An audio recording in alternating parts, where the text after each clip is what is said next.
سب سے پہلے میں 70 سال کی تاریخ بتانا چاہتا ہوں.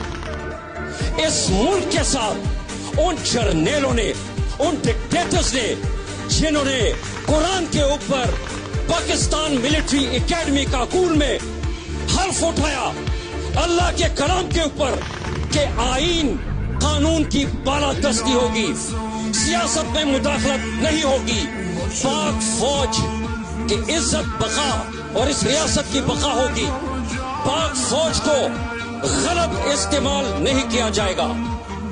لیکن افسوس، صد افسوس کہ اسلامی جمہوریہ پاکستان جو ایک ایٹامک قوت ہے، جس کی فوج کے اوپر پوری دنیا کے مسلمان فخر کرتی ہے، لیکن کہا جاتا ہے کہ گیدڑ کی 100 سالہ زندگی سے شیر کی ایک دن کی زندگی بہتر ہے.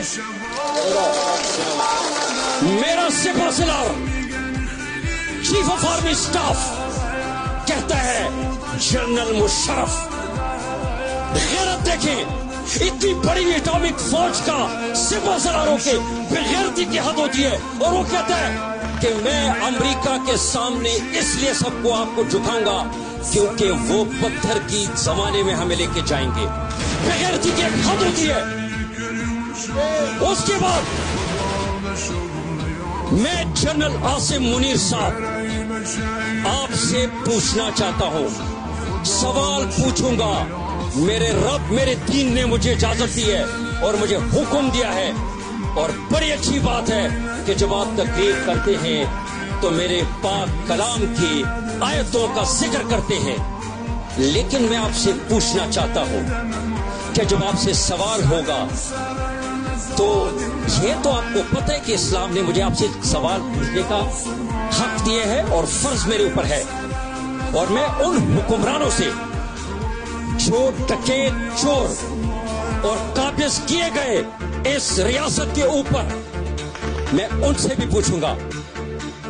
جنرل صاحب، کبھی غلط فہمی کا شکار نہ ہونا کہ نواز شانگلہ آپ سے ڈرتا ہے.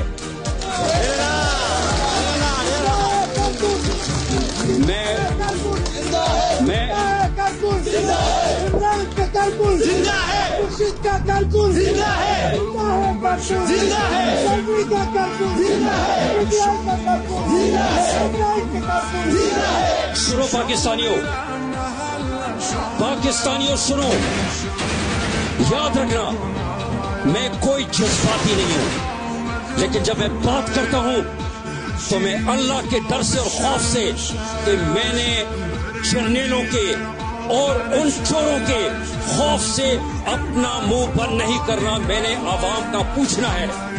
سن لے، ڈکٹیٹر جرنیل 70 سال سے جھوٹ بولتے رہے.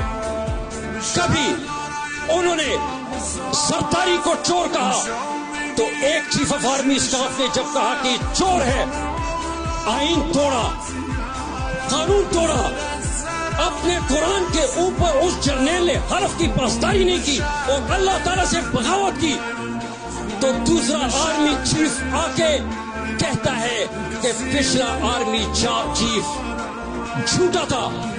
آج نواز شریف چور ہے. دن ب دن یہ جھوٹ ہم سنتے رہے.